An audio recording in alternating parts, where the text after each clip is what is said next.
Так, Саш, привет. Привет. Во-первых, как у тебя настроение? Как сюда долетел? Как карантин прошел? Сейчас настроение неплохое. Выспался даже сегодня. По идее, полностью джетлаг уже прошел. Долетели тоже нормально, в принципе. Летел, читал книжку. А когда пересадка в Милане была сюда, там рядом со мной вообще никто не сидел, там мог вытянуться, по идее. Так что комфортно долетел. То есть 1 на 3 местах летел? Да. Это повезло. Повезло. Ладно, не буду долго томить. Главный вопрос самый. Угу. Мы снимали жеребьевку.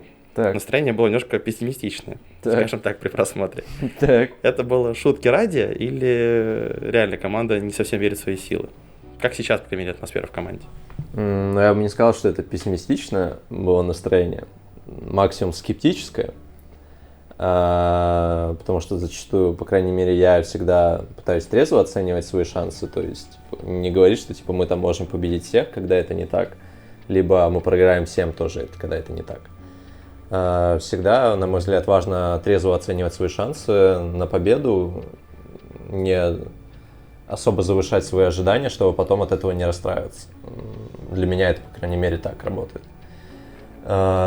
Шансы на группу, стоит понимать, что хоть у нас в группе и нету Кореи и Китая, мы играем BO1 один раз, и правило BO1 работает оно в обе стороны, то есть как и ты можешь победить любую команду, так и она может тебя победить. BO1 очень нестабильный формат, и если силы команд приблизительно равны, то у тебя есть шансы победить эту игру, и у противников такие шансы победить одну игру против тебя, поэтому ожидать такого, в принципе, нет сильных соперников, которые вас застампят, вы должны их выиграть.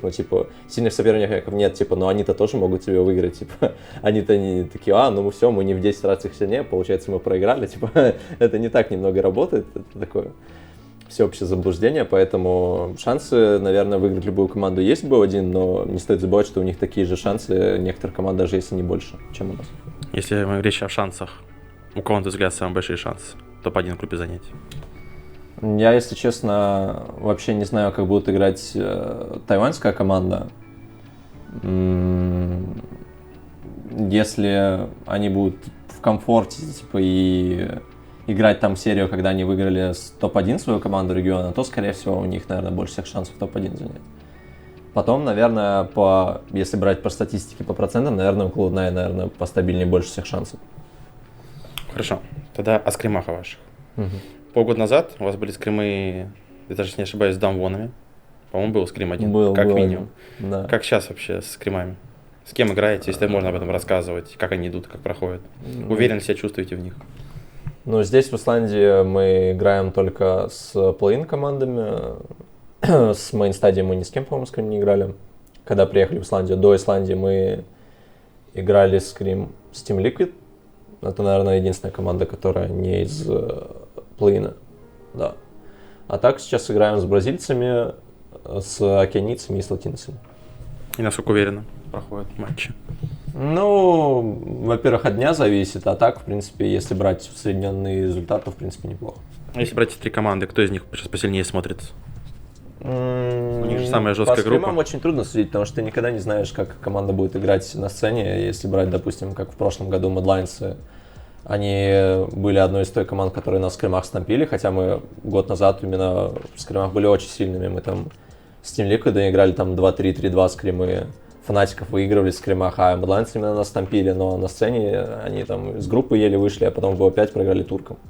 То есть это сравнивать не особо можно, но в скримах именно более такими агрессивными выглядят, наверное, латиносы. А на втором месте, сложно судить, либо океанийцы, бразильцы, мне кажется, они приблизительно на одном уровне. Хорошо, а если говорить о Солоку, насколько сейчас Солоку интереснее стало, когда приезжают всякие ребята из Кореи, из Китая играть на ХЛ? Пока они не добрались до моего я... У тебя самая высокая, по-моему, у тебя 1000 поинтов, если не ошибаюсь, в команде. Нет, у меня сейчас 940, по-моему. Там, босс и Анаса были лустрики вчера, они там... Анаса 19 играл, стрик был у босса тоже на этом уровне, он, по-моему, где-то 300 поинтов потерял. Я, с Worlds играл, наверное, только с Team Liquid, потому что они раньше заехали в Европу на буткемп из Cloud9. они приблизительно в одно время заехали, а со всеми корейцами-китайцами я еще не пробовался. Они еще играют сейчас, на текущий момент записи видео, они где-то на 200-300 поинтов играют. То есть обычно в соло-ку скримах уже формируется какая-то мета к Worlds'ам. Пример, то есть интересный пик, я слышу, там Аму на саппорте заглянул, там в лесу Z-талон. Ну, ты в соло-ку смотришь пики, которые как бы сильные, играешь на них, если стампишь на них, потом пробуешь в скримах, смотришь, как это драфтится, легко ли это драфтится, и, в принципе, потом решаешь, играть на этом или нет. Ну, вот тебе как кажется, мета сильно поменяется от вашей финала вашего LCL Ну, да, к Worlds? был очень большой патч, который много чемпионов занерфил, много чемпионов забафал, поэтому мета будет совершенно другая. Что можно ожидать? Ну так, для тех, кто не знает, мы-то примерно уже понимаем. Что Ну вот на саппортах, ты сказал, Амому будет, я думаю, часто появляться. На дэшниках Люциан, я думаю, тоже станет очень контестовым пиком. В лесу, наверное, не так сильно поменяется мета, но нужно, я думаю, в плей-ине не так сильно. А вот в основной стадии, возможно, будет популярный талон Зедом, но я думаю, вот в плей-ине будет популярный Лисинг Син, Жарван.